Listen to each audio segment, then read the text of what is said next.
Auditor कैसे appoint करते हैं? ऑडिट रिपोर्ट क्या होता है? स्पेशल ऑडिट रिपोर्ट क्या होता है? ऑडिट रिपोर्ट सबमिट कैसे करते हैं? जानते हैं कुछ इन्हीं सवालों के जवाब सीए विवेक देशमुख जी के साथ इस इंटरेक्टिव वीडियो सेशन में। Now we'll go to audits section. Audit word थोड़ा सा डरावना है, लगता है भाई हमारे कोई गलतियां तो नहीं निकालेगा, ये थोड़ा सा स्ट्रिक्ट होता है, किसी कोई अपने ऊपर उंगली तो नहीं रखेगा कि भाई ये क्यों किया, ये नहीं किया, वो नहीं किया। तो बेसिकली ऑडिटर का काम भी वही होता है, क्योंकि उनको बहुत सारे क्वेश्चन के आंसर देने पड़ते हैं, अपना ओपिनियन देना पड़ता है, और वही ओपिनियन के ऊपर बाकी के जो मेंबर्स है they are depend upon that, they are relying upon that. और ऑडिटर का ओपिनियन बहुत ही अहम माना जाता है कि भाई सोसाइटी कहाँ जा रही है, सोसाइटी ठीक है नहीं ठीक है, उसका क्लासिफिकेशन क्या है। तो audit is in true sense is an examination, but examination है इसका मतलब उसको डरने की कोई बात नहीं है। ऑडिटर को आप अपना फ्रेंड समझ सकते हैं, क्योंकि बहुत सारे ऑडिट रिपोर्ट में आप भी देखोगे, फॉर्मेट देखोगे, उसमें बहुत सारी जगह ऑडिटर भी सुझाव देते हैं कि भाई आपको यह यहाँ पे आपकी गलती हुई है, लेकिन अगली साल आप उसको सुधार कैसे सकते हैं, या अभी during the course of audit also उसको कैसे सुधारा जा सकता है। और वो ऑडिट रिपोर्ट में ना आ जाए इसलिए आप सुधारिए वो जो भी आपके ब्रीचेस हुए हैं, जो भी गलतियां हुई है सोसाइटी के अकाउंट्स मैनेजमेंट में, तो आप ऑडिटर्स की हेल्प लेके वो सुधार सकते हैं। सो ऑडिट को थोड़ा सा आप जितना आप सीरियसली उसको लेते हैं, सीरियसली लेना चाहिए, बट प्लीज यूर इसको थोड़ा सा डिफरेंट नजरिए से देखिए कि ऑडिट अपने हित के लिए ही है, और आगे जाके ये अपने काम में ही आ सकता है। तो ऑडिट में हमने सेक्शन बनाया है, appointment of auditors, audit fees कैसे कितनी पे करनी होती है, कौन कौन सा रिकॉर्ड ऑडिटर को देना है, देन ऑडिट रिपोर्ट में क्या क्या आता है, वो कहाँ से क्या मिलता है उसमें। स्पेशल ऑडिट रिपोर्ट के बारे में थोड़ा सा बात करेंगे, वो कब आता है, कैसे बनाता है। देन ये ऑडिट रिपोर्ट प्राप्त होने के बाद वो कहाँ सबमिट करना है, क्या करना है उसका। और एक लिस्ट बनाया है कि जनरली क्या ऑब्जर्व होता है। जब हमने अभी बहुत सारे सोसाइटीज का ऑडिट किया है, तो कुछ ऑब्जर्वेशन जो है कॉमनली पाए गए हैं कि बार बार वही रिपीटेशन आता है। तो इसका एक लिस्ट यहाँ पे पर्पसफुली बनाया है ताकि आप लोगों को पता चले कि भाई ये क्वेरी अपने ऑडिट रिपोर्ट में नहीं आना चाहिए, उसका आप अच्छे से ध्यान रखिए। तो चलिए देखते हैं ऑडिटर्स का अपॉइंटमेंट कैसा होता है। ऑडिटर्स का जो अपॉइंटमेंट होता है, अभी मैं स्टैट्यूटरी ऑडिटर की बात कर रहा हूँ। स्टैट्यूटरी ऑडिटर जो होता है उसका अपॉइंटमेंट एजीएम में या स्पेशल जनरल मीटिंग में ही होना चाहिए, मेंबर्स उसको अपॉइंट करते हैं। और ये ऑडिटर आपको कहाँ मिलेंगे? यह मिलेंगे आपको जो ऑडिटर का पैनल होता है, महाराष्ट्र गवर्नमेंट के जो पैनल बनाया है कोऑपरेटिव डिपार्टमेंट ने, ऑडिटर्स का एक पैनल बनाया हुआ है। तो पैनल में से आप आपका जो भी नजदीक का या कन्वीनियंटली आप जो ऑडिटर फर्म या ऑडिटर आप अपॉइंट कर सकते हैं। ये लिस्ट ऑफ पैनल जो है वो अवेलेबल है अपनी महासहकार वेबसाइट है, उसके ऊपर ये लिस्ट अवेलेबल है। देन ऑडिटर चूजने के बाद आप उनका एक कंसेंट लेटर लिख दीजिए, ले लीजिए कि whether that auditor is ready to take up the assignment in your society। Consent letter भी आपको एजीएम में लिखना है। फिर उसके बाद एजीएम अप्रूव करेगा कि भाई ठीक है ये ऑडिटर हम ये करेंगे, अपॉइंट करेंगे। तो ऑडिटर को अपॉइंटमेंट लेटर और रेजोल्यूशन का एक कॉपी आपको देना है, और उसके पास से एक्सेप्टेंस लेटर देना है, लेना है अपने को। तो अपॉइंटमेंट का प्रोसीजर यहाँ तक खत्म होता है। उसके बाद और भी एक छोटा प्रोसीजर है कि आपको जो ये सब 3 लेटर जो बताया है, अपॉइंटमेंट लेटर, एजीएम का रेजोल्यूशन एंड एक्सेप्टेंस लेटर, ये महासहकार का जो वेबसाइट है जहाँ पे आपका लॉगिन आपको क्रिएट करना पड़ेगा, हर सोसाइटी का क्रिएट करना पड़ता है। तो वहाँ पे आपको अपलोड करना है, और वहाँ पे एक generate button, generate audit report, audit order का बटन दबाना है। दबाने के बाद you will get the audit order. So अब ऑडिट ऑर्डर जनरेट होने के बाद आपका ऑडिटर अपॉइंटमेंट प्रोसेस जो है कंप्लीट हो जाएगा।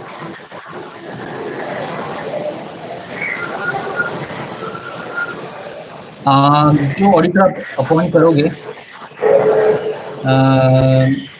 उसके अपॉइंटमेंट जो है वो मैक्सिमम आप 3 इयर्स तक कर सकते हैं as per the law. Okay, उसके बाद आपको ऑडिटर चेंज करने पड़ेंगे। अगर आप ये ऑडिटर अपॉइंटमेंट का प्रोसेस कंप्लीट नहीं करते हो, नहीं कर पा रहे हो, तो auditor registrar will appoint auditor in your society from the panel of the auditors.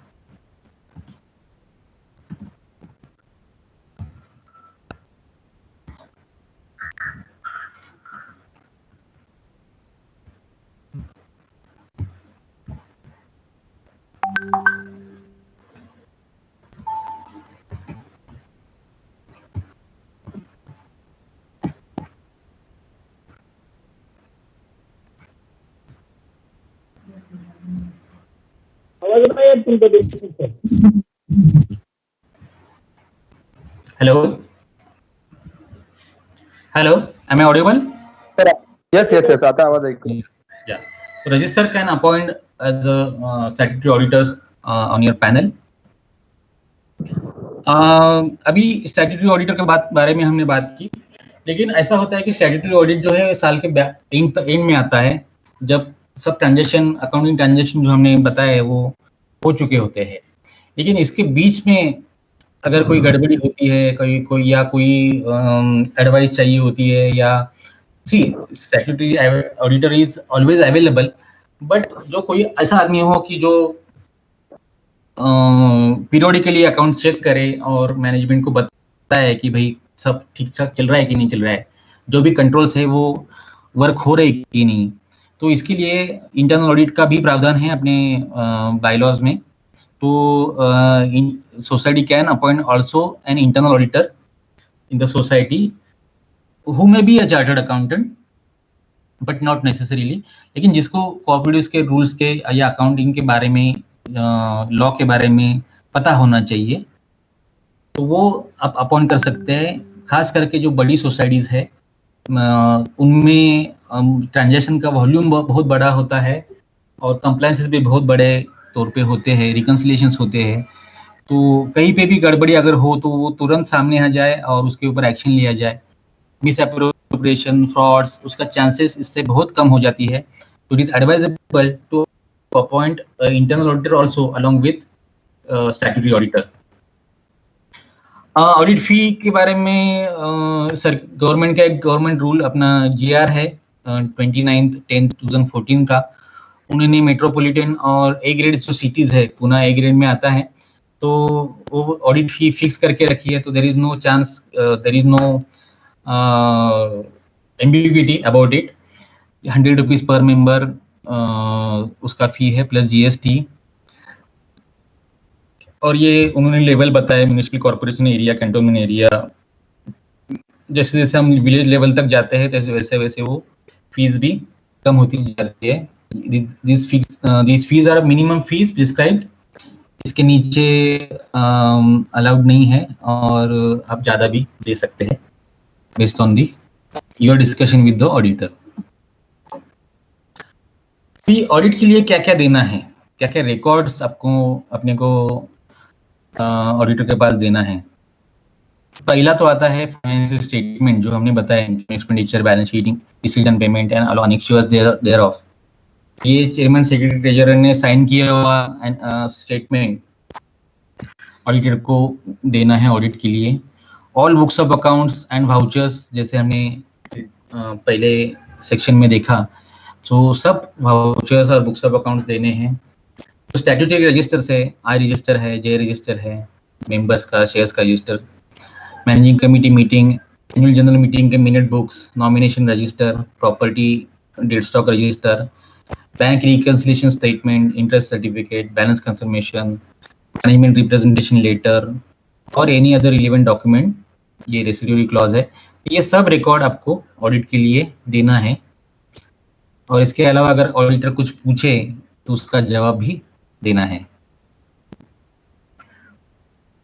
ये सब ऑडिट करने के बाद, सब वेरिफिकेशन करने के बाद, रिकॉर्ड वेरिफिकेशन करने के बाद, auditor will issue his audit report. जो भी असेसमेंट है आपकी सोसाइटी के बारे में, सोसाइटी के अकाउंटिंग के बारे में, मैनेजिंग कमेटी के ऑपरेशंस के बारे में, ओवरऑल सोसाइटी का के जो ट्रांजैक्शंस है उसके बारे में auditor will have to issue an audit report. Audit report में क्या क्या होता है? पहला तो आपने देखा होगा ऑडिट रिपोर्ट का सेट जो है बहुत बड़ा सेट होता है। उसमें पहला आता है independent audit report. Independent auditors report मतलब उसमें ऑडिटर अपना राय देता है, उसमें अपना ऑडिटर राय देता है कि सोसाइटी के अकाउंट्स जो है ट्रू एंड फेयर पिक्चर दिखा रहे हैं कि नहीं दिखा रहे हैं। उसमें ऑडिट क्लासिफिकेशन भी आता है। ऑडिट क्लासिफिकेशन में ए बी सी ऐसे क्लासिफिकेशन होते हैं। A is the best, C is the not that good. तो आपकी हमेशा ऐसे ही कोशिश रहनी चाहिए कि आपको ए क्लास मिले, अपना सोसाइटी सब रूल्स रेगुलेशन फॉलो कर रहा है, कोई भी उसमें लैक्यूना नहीं रह जाए। देन आता है schedule to main audit report. Then auditors ने कुछ क्वेश्चंस का आंसर देना है, जैसे कि कन्वेंस डीड हुआ है नहीं हुआ है, मैनेजिंग कमेटी में कौन से मेंबर है, अपना मैनेजिंग कमेटी का इलेक्शन कब ड्यू है एक्सेट्रा। तो उसके लिए फॉर्म 1 और फॉर्म 28 ऑडिट मेमो प्रिस्क्राइब किए हुए। तो प्रिस्क्राइब ये फॉर्म में क्वेश्चनियर दी होती है, तो auditors have to answer the questionnaire.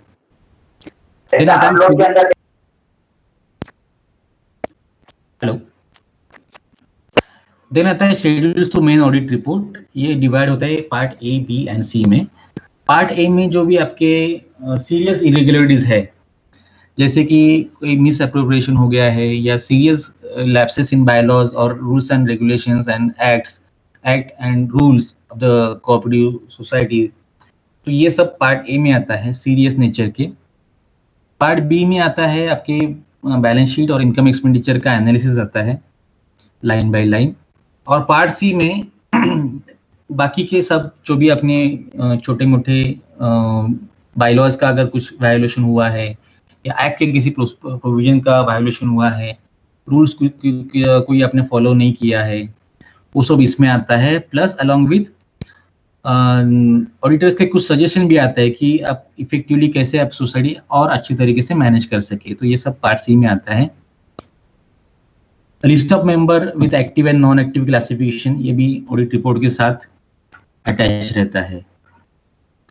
Audit report और जो फाइनेंशियल स्टेटमेंट जब साइन करते हैं, तो अभी ऑडिटर को ये कंपलसरी है कि एक यूनिक डॉक्यूमेंट आइडेंटिफिकेशन नंबर देना है, उसको बोलते हैं यूडीआईएन। वो उनके वेबसाइट से जो institute of chartered accountants of India की वेबसाइट से जनरेट होता है। वो 15 दिन के अंदर अंदर जो सिग्नेचर होती है ऑडिट रिपोर्ट के ऊपर, वो करना है और वो वहाँ पे सिग्नेचर के नीचे मेंशन करना होता है। अभी आती है special audit report. Special audit report आपने बहुत बार सुना होगा कि स्पेशल ऑडिट रिपोर्ट जो है वो जो गंभीर जो अपने लैप्सेस है या सोसाइटी में कुछ ऐसी गलत चीजें या फ्रॉड या मिस अप्रोप्रिएशन अगर हुआ है, तो auditor is force to issue an special audit report. Force to मतलब इसका it is his duty to issue a special audit report to the registrar, and वो अपने रिपोर्ट में लिखना है उसको कि क्या इरेगुलरिटीज की है फाइनेंशियल स्टेटमेंट्स या सोसाइटी को कितना लॉस हुआ है, हु इज द कल्प्रिट गाय और सस्पेक्टेड गाय, ये सब उनको लिख के तुरंत देना है। लास्ट मोमेंट तक नहीं लिखना है कि भाई ऑडिट रिपोर्ट में लिखूंगा तब उसमें लिखूंगा, नहीं, इमीडिएटली उसको ये इशू करना है रजिस्ट्रार को। और रजिस्ट्रार जो है अगर उसको देख के उनको लगता है कि भाई ये सच में ऐसा इंसिडेंट हुआ है which is of a criminal nature, then registrar will direct the auditor file an FIR at the police station. So special report is one of the unique feature in the cooperative law, और auditor के ऊपर ये जिम्मेदारी डाली हुई है कि वो ये सब सरफेस पे लाए और उसके अगेंस्ट FIR वगैरह दर्ज खुद करे अगर सोसाइटी ने वो नहीं किया है पहले से ही। So that was special audit report. अभी ये रिपोर्ट जो है वो रिपोर्ट को लेके करेंगे क्या हम, तो इसको बहुत जगह सबमिट करना है, मतलब it is advisable to take the report in 4 copies, original copies. It is obviously for your record, society's record. Second is for the audit office, market yard पे जो है. Then third one is to be submitted to the registrar in whose jurisdiction the society is situated. आपका society जिस register के jurisdiction में situated है, वहाँ पे वो सबमिट करना है. And fourth copy is obviously for the auditor's record. अभी इसके बाद आपको एजीएम कॉल करना है. जब ऑडिट हो गया आपका, तो एजीएम कॉल करना है. उसके लिए आपको नोटिस देना है, और आपका जो नोटिस बोर्ड है,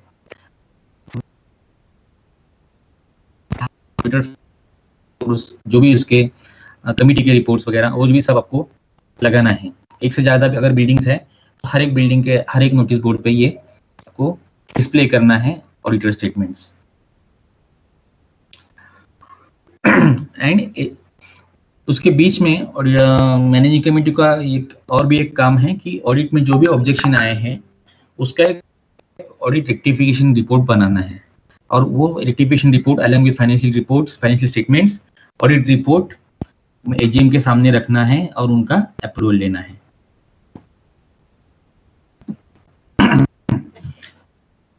ऑडिट रेक्टिफिकेशन रिपोर्ट क्या होता है, जरा थोड़ा सा उसके ऊपर नजर डालते हैं. Audit rectification report nothing but कि ऑडिटर ने अपने रिपोर्ट में बहुत सारे ऑब्जर्वेशन लिखे होते हैं कि भाई ये फॉलो नहीं हुआ है, अपने इस सेक्शन का आपने ब्रीच किया है, या ये ऐसा नहीं होना चाहिए था, ऐसा होना चाहिए था. तो आपको form number O audit depart अपना कॉपीडी लॉ में प्रिस्क्राइब किया हुआ है. तो उसमें वो जो भी ऑडिट ऑब्जर्वेशन हुए वो लिखना है, और उसका आपने कैसे कंप्लाई किया है, क्या उसके ऊपर एक्शन लिया है, that you will have to mention and show it to the auditors. Auditor वो वेरीफाई करेगा, और उसके बाद साथ में अपना रिमार्क्स भी लिखेगा कि भाई सही किया नहीं किया है. And that report has to be submitted to the registrar and the AGM. अभी ये ऑडिट रेक्टिफिकेशन रिपोर्ट प्रिपेयर करना और एजीएम में दिखाना, रजिस्ट्रार के पास सबमिट करना मैनेजिंग कमेटी का काम है. अगर मैनेजिंग कमेटी ये नहीं करता है, तो all managing committee members will be liable for a action. It is an offense. They have to pay the penalty.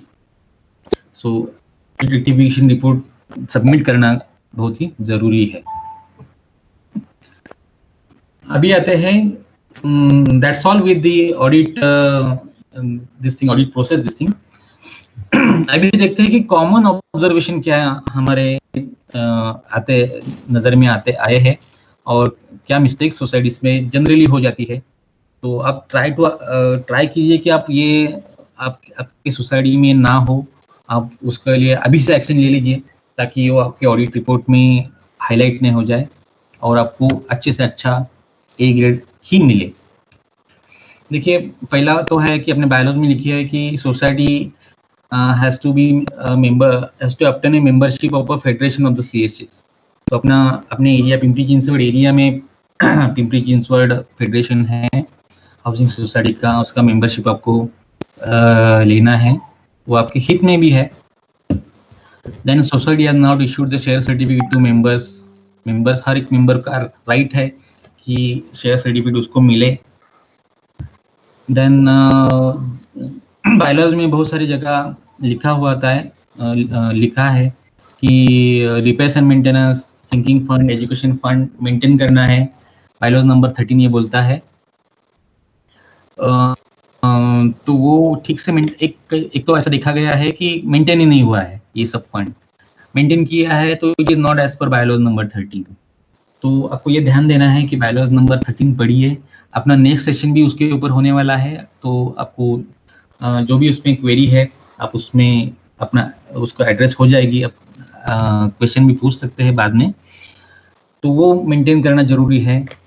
Then उसके बाद जो फंड अगर आपकी सोसाइटी में बचते हैं, तो instead of keeping in your saving account और current account, you will have to invest in the securities or investment options given in the bylaw number 15.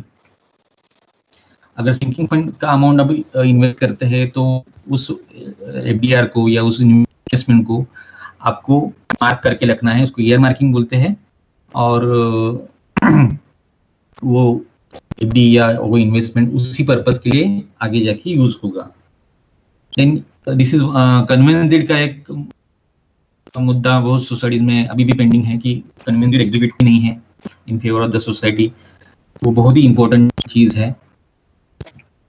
Nomination का भी एक जो मुद्दा है कि नॉमिनेशन ठीक से किया नहीं है तो रिकॉर्ड नहीं हुआ है, किसी मामले में नॉमिनेशन अगर नहीं है तो जो फ्लैट ट्रांसफर या शेयर ट्रांसफर का जब भी मुद्दा आता है तो जो लीगल हेड ढूंढना, प्रॉपर ओनर को प्रॉपर्टी हैंड ओवर करना, वो प्रोसेसेस जो है वो बायलॉज में भी लिखी हुए हैं, अदर सक्सेशन लॉज वगैरह अलाइड लॉज में भी है, वो ठीक से फॉलो नहीं हो रही है। इसके लिए आपको अगर चाहिए तो you can take the advice of the professional और अपने फेडरेशन के का भी सलाह इसमें आप ले सकते हैं, लेकिन वो आपको करना है। नॉमिनेशन के बारे में बहुत ही क्या बोलते हैं उसको, इग्नोरेंस है सोसाइटी में। देन दूसरा आता है जो ट्रांसफर होते हैं फ्लैट, उसका ट्रांसफर प्रीमियम है 25,000 रुपीज प्रिस्क्राइब किया हुआ है सर्कुलर में, कोऑपरेटिव डिपार्टमेंट ने बहुत पहले से किया हुआ है, लेकिन अभी भी लोग 25,000 से ज्यादा अमाउंट लेते हैं। ये बात सही नहीं है और ऑब्जेक्शनेबल है। तो ये भी आप ध्यान रखिए कि ट्रांसफर प्रीमियम जो है, जो ट्रांसफर होगा फ्लैट, तो 500 रुपीज ट्रांसफर फी है और 25,000 तक ही ट्रांसफर प्रीमियम ले सकते हैं। और भी एक चीज है, सोसाइटी अगर पुरानी हो जाती है, मतलब मान लीजिए 15 साल के बाद फिर ऑडिट भी जरूरी है, तो वो भी कई जगह पे किया नहीं हुआ होता है। तो ये थोड़े से ब्रॉड पॉइंट हो गए। उसके कि बजट जो है, बजट का भी प्रावधान है अपने बायलॉज में, बजट भी नहीं प्रिपेयर ठीक से। मैनेजिंग कमेटी को at least once in a month मिलना होता है, उनका मीटिंग होता ही नहीं है, या होता भी है तो मिनट बुक में वो रिकॉर्ड नहीं होता है। Books of account, statutory registers are incomplete, not maintained. Rectification और ऑडिट रेक्टिफिकेशन रिपोर्ट फाइल ही नहीं हुआ है। सोसाइटी का प्रॉपर्टी इंश्योर नहीं, इंश्योरेंस जरूरी है।